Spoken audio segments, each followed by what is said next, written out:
Sêneca, sobre a brevidade da vida.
Enfim, queres saber quão pouco vivem os ocupados? Vê como desejam viver longamente. Velhos decrépitos mendigam em suas orações um acréscimo de uns poucos anos. Procuram parecer menos idosos.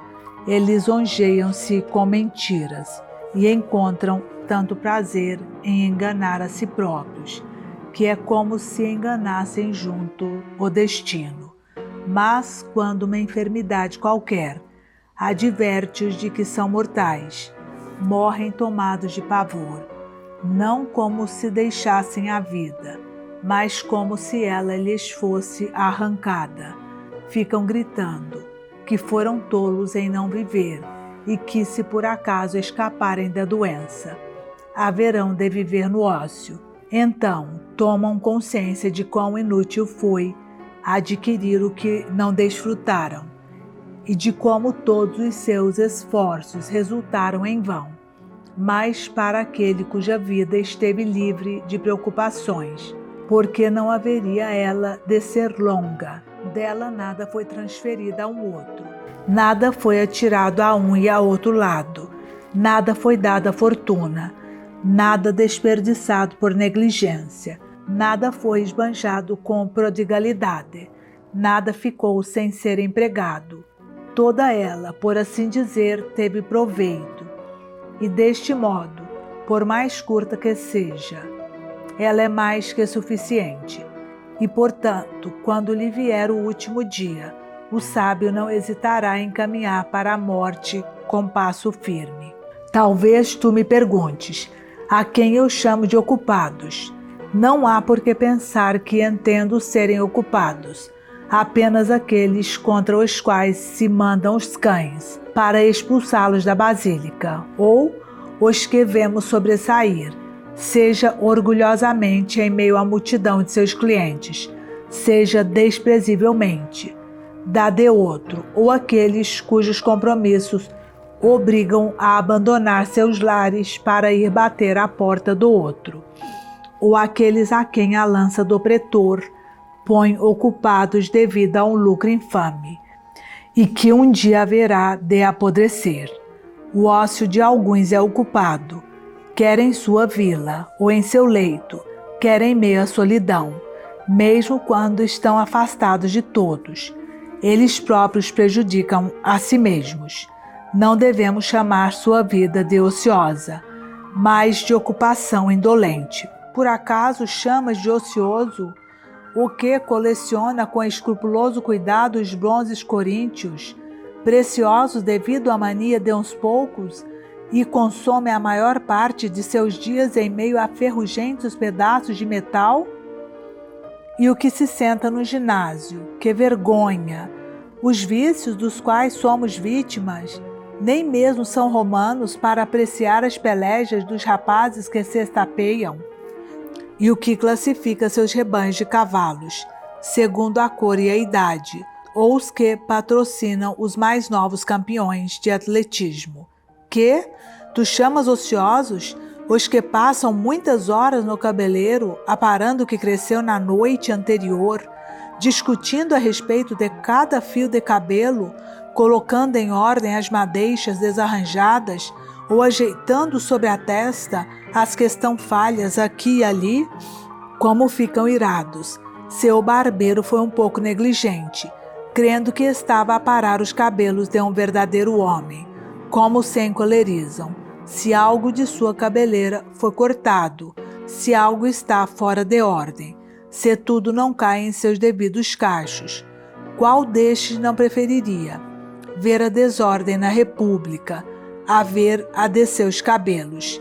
Quem não se preocupa mais com a elegância de sua cabeça do que com sua saúde? Qual não prefere ser bem penteado a ser honesto? Tu chamas ociosos os que se preocupam com pentes e espelhos? E quanto àqueles que se ocupam em compor, ouvir e aprender canções, e atormentam a voz, cuja reta entoação a natureza fez muito simples, e a melhor, com inflexões de desajeitadas modulações. Eles estão sempre a estalar os dedos, marcando alguma canção que tem na cabeça, e mesmo quando são chamados para questões sérias e frequentemente tristes, ouvimos seu imperceptível cantarolar. Eles não têm ócio, mas ocupações indolentes.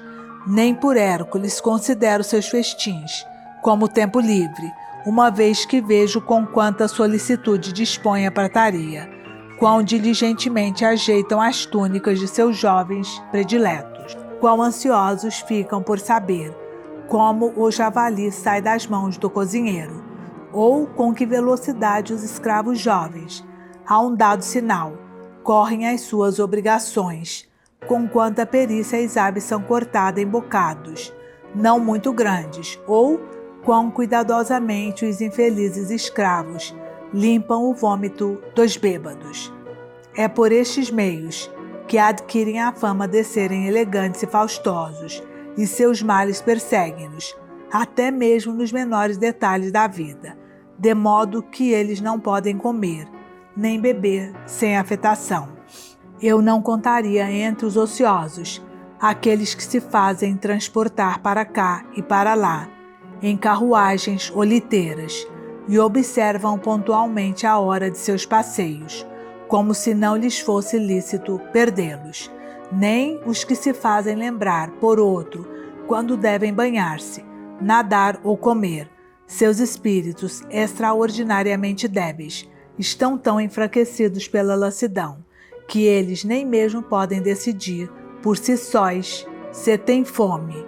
Já ouvi um desses delicados, se é que se pode chamar de delícias, o fato de desaprender os hábitos da vida humana, ao ser retirado do banho e colocado numa cadeira, perguntar: ainda estou sentado?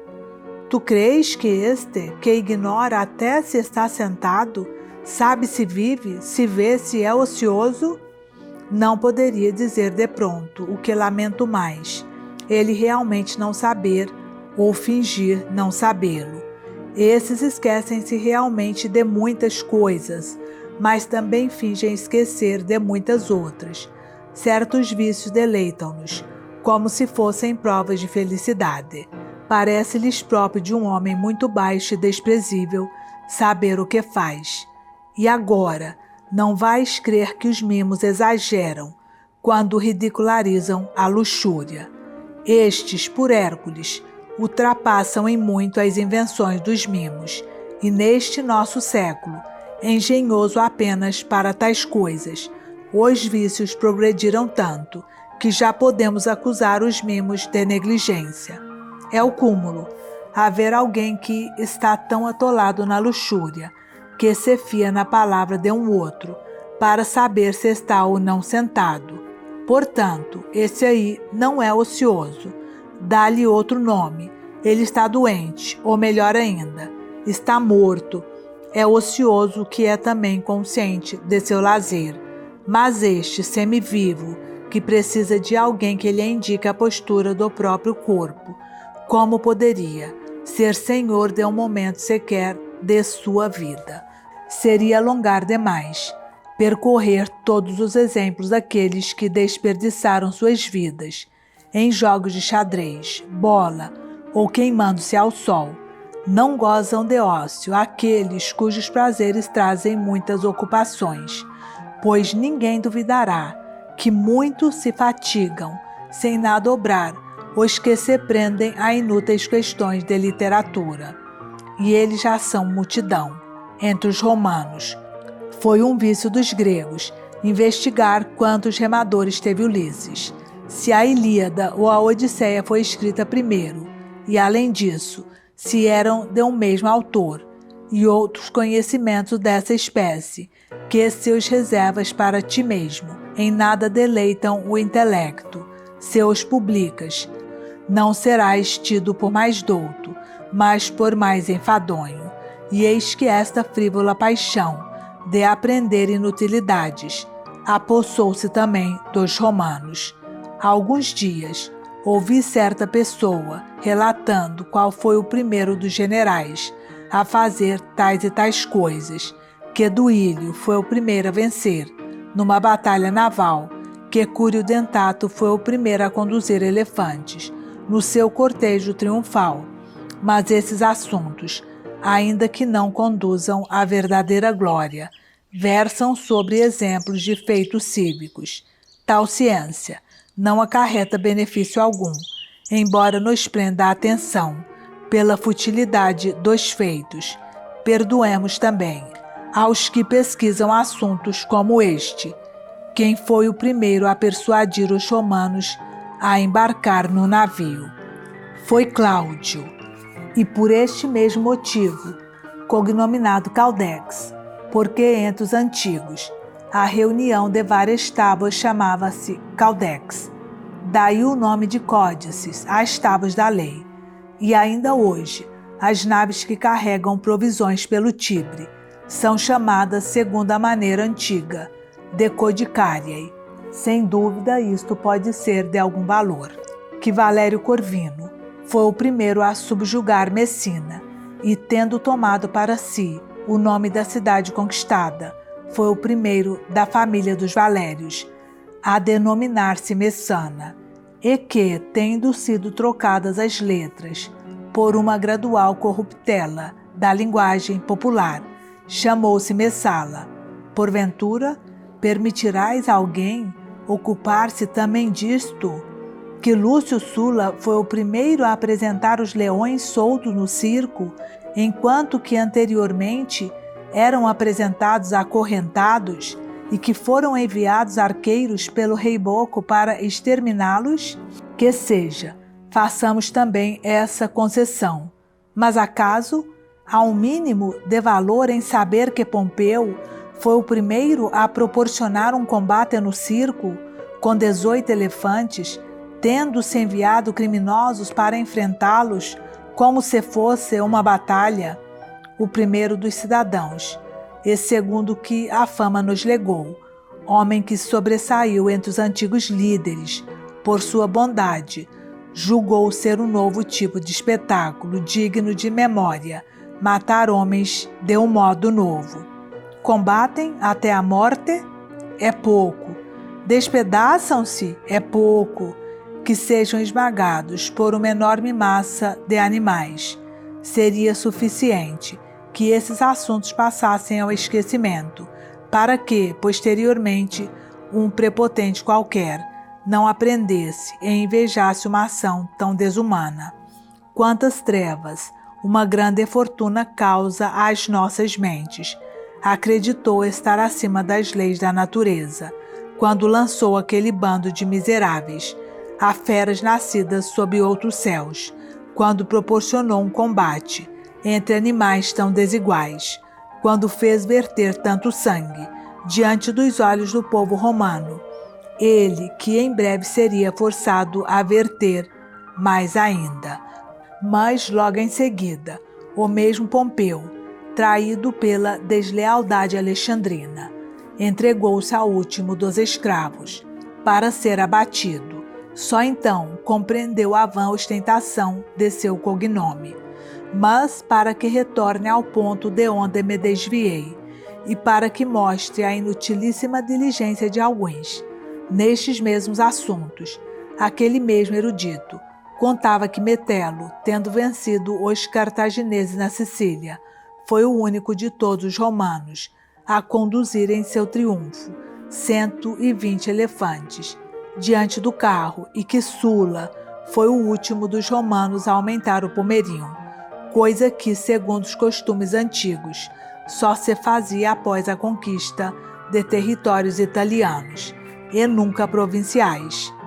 Há alguma utilidade maior em saber que o Monte Aventino, como assegurava aquele, situa-se para além do Pomerium por uma dessas duas razões, ou porque a plebe tenha se afastado daí, ou porque, quando Remo tomava os auspícios, o voo das aves não foi favorável, e ainda outros inumeráveis conhecimentos que ou estão abarrotados de mentiras, ou são desta natureza? Pois mesmo que se admita que eles contam essas coisas todas de boa fé e que se responsabilizam pelo que foi escrito, contudo, esses conhecimentos servirão para minorar os erros de alguém, refrearão as paixões de alguém, farão alguém mais generoso, mais corajoso, mais justo. Às vezes, meu caro Fabiano, dizia duvidar se era melhor não empreender estudo algum do que se envolver com os deste gênero. Dentre todos os homens, somente são ociosos os que estão disponíveis para a sabedoria. Eles são os únicos a viver, pois não apenas administram bem sua vida, mas acrescentam-lhe toda a eternidade. Todos os anos que se passaram antes deles são somados aos seus, a menos que sejamos os maiores dos ingratos. Aqueles fundadores das sublimes filosofias nasceram para nós, e eles nos preparam o caminho para a vida. Graças aos seus esforços, conduzem-nos das trevas à luz, aos mais belos conhecimentos. Não nos é vedado o acesso a nenhum século. Somos admitidos a todos, e se desejamos, pela grandeza da alma, ultrapassar os estreitos limites da fraqueza humana, há um vasto espaço de tempo a percorrer. Podemos discutir com Sócrates, duvidar com Carnéades, encontrar a paz com Epicuro, vencer a natureza humana com a ajuda dos estoicos, ultrapassá-la com os cínicos, já que a natureza nos permite entrar em comunhão com toda a eternidade, porque não nos desviarmos dessa estreita e curta passagem do tempo e nos entregarmos com todo o nosso espírito àquilo que é ilimitado, eterno e partilhado com os melhores. Os que se desdobram em muitos compromissos sociais, que agitam a si mesmos e a outros, bem conscientes de suas tolices, após terem percorrido diariamente as soleiras de todos e não ter deixado de entrar em nenhuma porta aberta, após terem levado sua interesseira saudação à volta das mais remotas casas, quão pouco não terão eles visto numa cidade tão grande e dilacerada por várias paixões.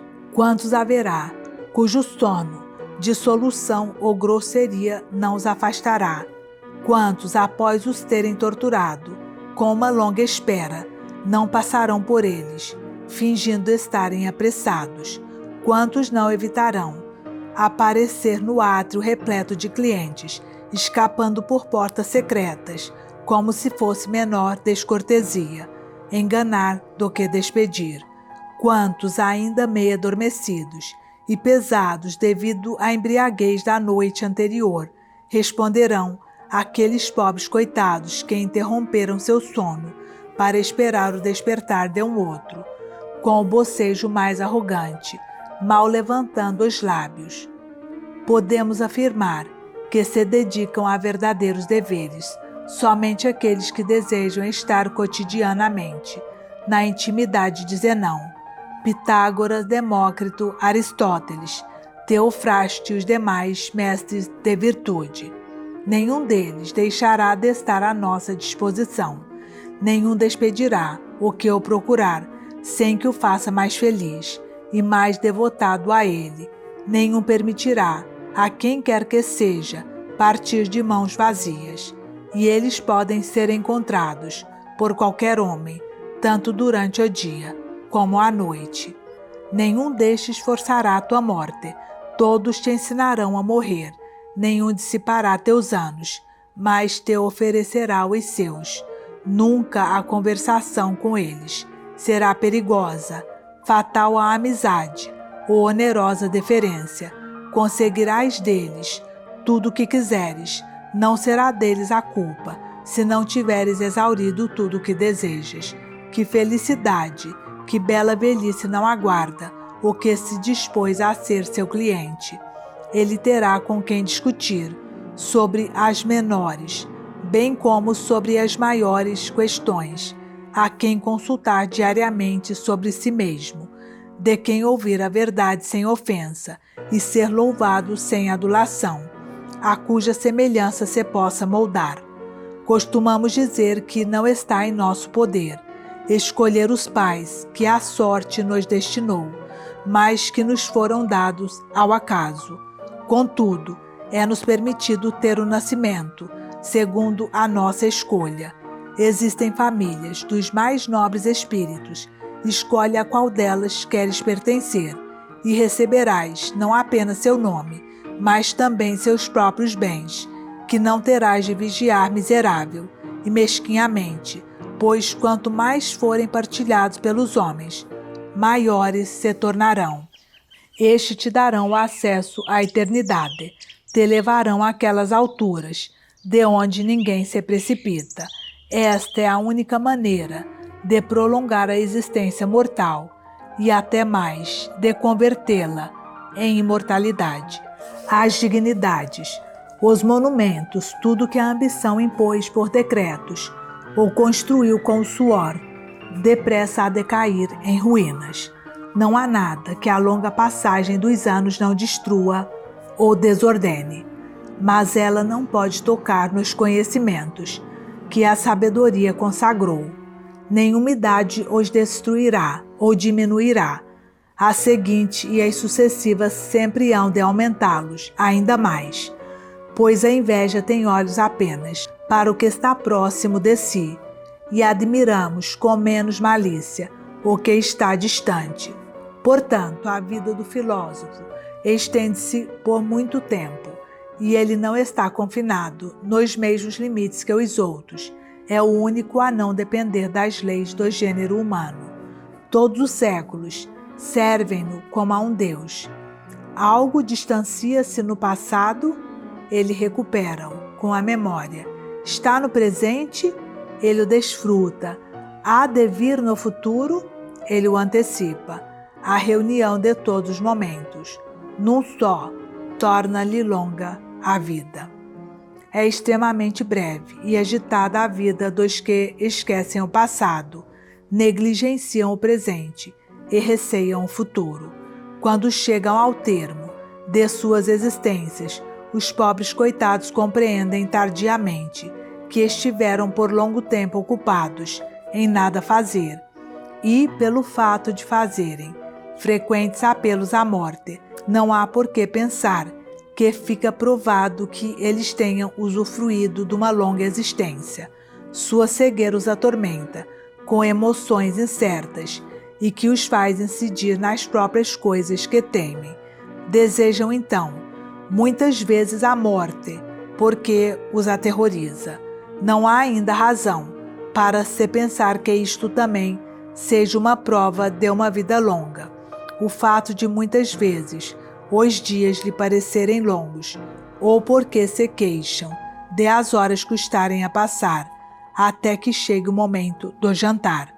Pois se porventura as ocupações os abandonam, sentem-se desertados e inquietam-se mesmo no lazer.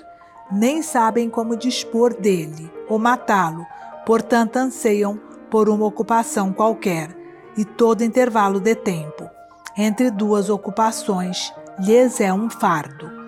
E por Hércules, tal é o que acontece quando se fixa a data dos combates de gladiadores ou quando se aguarda o dia de um outro gênero qualquer de espetáculo ou divertimento, desejam saltar os dias intermediários, à espera de qualquer coisa, porque anseiam, lhes é penosa, mas aquele instante que lhes é grato, corre breve e rápido, e torna-se muito mais breve, por sua própria culpa, pois passam de um prazer a outro, e não podem permanecer fixos num só desejo. Seus dias não são longos, mas detestáveis, e por outro lado, quão curtas não lhes parecem as noites que passam nos braços das prostitutas, ou entregues ao vinho. Daí também resulta o delírio dos poetas, que nutrem os descaminhos dos homens, com ficções, nas quais se mostra Júpiter inebriado do desejo de coito, duplicando a duração da noite, que outra coisa é, senão inflamar nossos vícios, quando os imputamos aos deuses, e se concede a deferência da divindade a um exemplo de fraqueza. Podem estes não achar muito curtas as noites pelas quais pagam tão caro? Perdem o dia na espera da noite, a noite de medo da aurora. Seus próprios prazeres são desassossegados e agitados por vários terrores, e mesmo em meio à maior euforia, assalta-lhes o inquieto pensamento. Até quando tudo isto? Por causa desse sentimento, os reis lamentaram seu poderio, e a grandeza de sua fortuna não lhes era grata, mas aterrorizaram-se com o fim que um dia lhes adviria. O mais insolente dos reis da Pérsia, ao ver seus exércitos espalhados por vastos espaços de terra, de modo que nem podia abarcar seu número, mas apenas a extensão, desfez-se em lágrimas, porque dizia, em 100 anos, nenhum, dentre tão grande número de jovens, haveria de estar vivo. Mas ele próprio, que chorava, estava prestes a apressá-los para aquele destino, fazendo perecer uns no mar, outros em terra, uns no combate, outros na retirada, e dentro de pouco tempo haveria de exterminar aqueles por quem temia o 100º ano. Qual o motivo de também suas alegrias serem temerosas? É que não brotam de causas sólidas. Pelo contrário, o próprio vazio de onde nascem perturbam-nas. E como pensa serem aqueles momentos miseráveis, segundo sua própria confissão, já que os próprios motivos pelos quais são exaltados e se colocam acima dos homens são muito impuros. Todos os maiores bens estão cheios de ansiedade, e as maiores fortunas são as menos dignas de crédito. Para alimentar a felicidade, faz-se necessária uma outra felicidade, e em paga a uma promessa realizada, outras promessas devem ser feitas, pois tudo que nos sucede, por obra do acaso, é instável, e quanto mais alto nos elevamos, tanto mais estamos sujeitos a cair. É claro que o que está condenado a cair não agrada a ninguém. Portanto, é necessariamente a mais miserável, e não apenas a mais breve, a vida dos que obtêm, com grande esforço, algo que conservam com um esforço ainda maior. Em meio a grandes labutas, conseguem o que desejam, e ansiosos conservam o que conseguiram. Entretanto, não têm consciência de que o tempo nunca mais há de voltar. Novas ocupações seguem-se às antigas, a esperança suscita esperança, a ambição, ambição. Não procuram um fim às misérias, mas mudam seu assunto. Nossos cargos nos atormentam, os dos outros nos tomarão mais tempo. Cessamos de fatigar-nos como candidatos, começamos novamente como partidários. Renunciamos ao estorvo de acusar, apresenta-se-nos o de julgar. Deixa de ser juiz, é feito pretor. Envelheceu como administrador de propriedades alheias, ocupa-se agora com sua riqueza. As vestes guerreiras deram folga a Mário, o consulado não lhe dá sossego. Cincinato apressa-se a escapar do cargo ditatorial, será novamente chamado do arado. Cipião, ainda muito jovem, para uma tarefa de tal envergadura, combaterá os cartagineses. Vencedor de Aníbal, vencedor de Antíoco, orgulho de seu consulado e garantia do dessermão, seria colocado ao lado de Júpiter, não fosse sua intervenção pessoal. As guerras civis perseguirão este salvador da pátria, e tendo sido, na juventude, honrado como um deus já velho, deleitar-se-á apenas com o desejo de um altivo exílio. Nunca faltarão motivos de inquietação, quer na prosperidade, quer na miséria. A vida será dilacerada entre as ocupações, o ócio sempre desejado, nunca obtido. Portanto, meu caro Paulino, aparta-te da multidão e, já bastante acossado pela duração de tua existência, não te afastes de um porto mais tranquilo. Pensa quantas vagas já te acometeram, quantas tempestades de uma parte já suportaste na vida particular, quantas de outra suscitaste contra ti na vida pública. Teu valor já foi suficientemente testado em fatigantes e atormentadas provas. O teu valor. Tenta ver o que pode realizar no ócio. A maior parte de tua vida, e certamente a melhor, foi dada à República. Toma também para ti um pouco de teu tempo. Não te convoco a um retiro indolente e inativo, nem a afogar todo o teu vigoroso caráter no sono ou nos prazeres caros à multidão. Isso não é estar em sossego.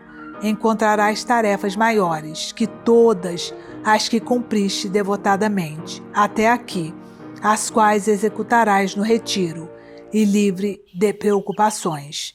O efeito: tu administras as contas do mundo tão desinteressadamente como as alheias, tão diligentemente como as tuas, tão escrupulosamente como as do Estado. Conquistas a estima num cargo onde é difícil evitar o rancor. Contudo, acredite-me, é mais proveitoso fazer a conta de teus anos do que as do trigo do Estado. Este teu vigor de ânimo, capaz das maiores coisas, desvia-o de um cargo, sem dúvida honroso, mas pouco adequado para tornar uma vida feliz. E lembra-te de que não foste educado, desde os mais tenros anos, nos estudos liberais, para que alqueires de trigo te fossem confiados. Esperaste algo maior e mais alto. Não faltarão homens de sobriedade comprovada e atividade laboriosa. Jumentos laboriosos são mais aptos a carregar fardos do que cavalos de raça, e quem jamais oprimiu a excelente ligeireza deles com pesadas cargas. Além disso, reflete quantas preocupações não tens ao assumir tanta responsabilidade. Tu lidas com os ventres dos homens. O povo esfaimado não dá ouvidos à razão, não se aplaca pela moderação, nem se dobra a nenhum argumento. Muito recentemente, naqueles poucos dias após a morte de César, disse que ele se indignou muitíssimo, se há ainda algum sentimento nos infernos, porque sabia que o povo romano lhe sobrevivia e ainda lhes restavam provisões para 7 ou 8 dias. E enquanto ele construía pontes de navios e divertia-se com as forças do império, estava às nossas portas o pior dos males, até mesmo para os sitiados, a falta de alimentos. Seu infeliz desejo de imitar um rei arrogante, estrangeiro e louco, quase custou à cidade a miséria e a fome, e o que se segue à fome, a ruína de tudo. E então, qual não era o estado de espírito daqueles a quem eram confiados os cuidados com o trigo público e que tinham de enfrentar pedra, ferro, fogo, e o próprio Calígula, com a maior dissimulação, encobriam um tão grande mal incrustado nas vísceras do Estado. E digo que o faziam com razão, pois algumas doenças devem ser curadas sem que os pacientes as conheçam. A muitos o conhecimento de sua doença foi a causa da morte.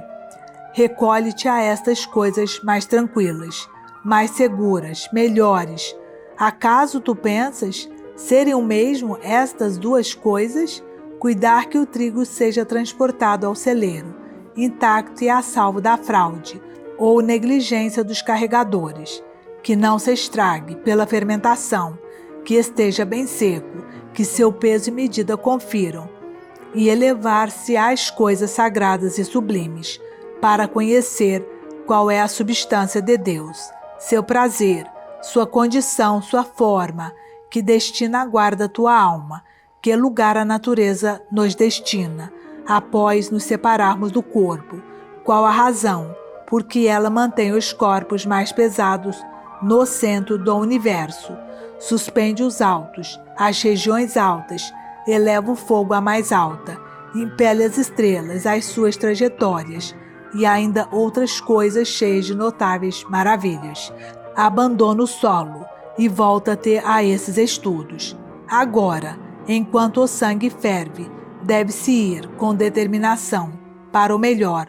Grande número de bons conhecimentos te esperam neste gênero de vida: o amor e a prática das virtudes, o esquecimento das paixões, o saber viver e morrer, enfim, uma grande tranquilidade. A condição de todos os ocupados é miserável. Contudo, a mais miserável é a daqueles que nem se molestam com suas próprias ocupações, que regulam seu sono pelo alheio, que caminham segundo as passadas de outro e que estão sob ordens, mesmo nas mais livres das coisas, amar e odiar. Estes, se quiserem saber quão breve é a vida, que considerem quão insignificante é a parte que lhes cabe. Portanto, quando vires frequentemente uma toga pretexta ou um nome célebre no fórum, não o invejes. Essas coisas são adquiridas ao custo da vida. Para ligar seu nome a um único ano, consumirão todos os seus anos.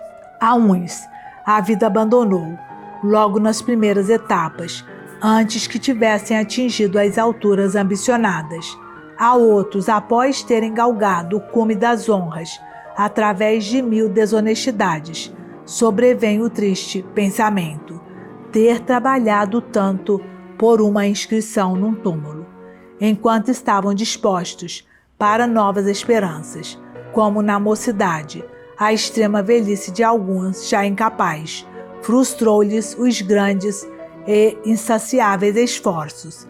Vergonha daquele que, já de idade avançada e querendo obter aplausos de um público ignorante, num processo de litigantes desconhecidos, perde seu fôlego, desgraçado o que, esgotado mais por causa de sua vida do que por causa de seu trabalho, sucumbe em meio aos seus próprios deveres. Desgraçado que morre recebendo suas contas, sob o riso do herdeiro, longamente deserdado. Não posso omitir o único exemplo que me ocorre. Seu Turânio foi um velho de comprovada diligência, que, depois de completar 90 anos, como fosse dispensado de seu cargo por César, sem que tenha solicitado, ordenou que o colocassem em seu leito e que a família que se reuniu em torno dele, como se estivesse morto, o pranteasse. A casa lamentava o ócio de seu velho senhor, e a tristeza não terminou, antes que o cargo lhe fosse restituído. É tão bom assim morrer ocupado? O mesmo estado de espírito manifesta-se em muitos. O desejo de trabalhar perdura mais que a capacidade. Lutam contra a fraqueza do corpo e julgam penosa a velhice, por nenhuma outra razão, senão porque ela o expõe de lado. A lei não mobiliza um soldado nos seus 50 anos, nem convoca um senador nos 60. Os homens obtêm, com mais dificuldade e folga de si mesmos, do que da lei, entre mentes, enquanto roubam e são roubados, enquanto um arrebata o repouso de outro, enquanto tornam-se mutuamente miseráveis. Sua vida é sem proveito, sem prazeres, sem nenhum aperfeiçoamento intelectual. Ninguém tem a morte à vista. Todos estendem suas esperanças ao longe. Alguns chegam até mesmo a tomar disposições com relação a coisas que estão além de suas vidas. Enormes túmulos, dedicatórias de serviços públicos, dádivas junto de suas piras funerárias e pomposas exéquias. Mas por Hércules, seus funerais deveriam ser conduzidos à luz de tochas e círios, como se tivessem vivido pouquíssimo.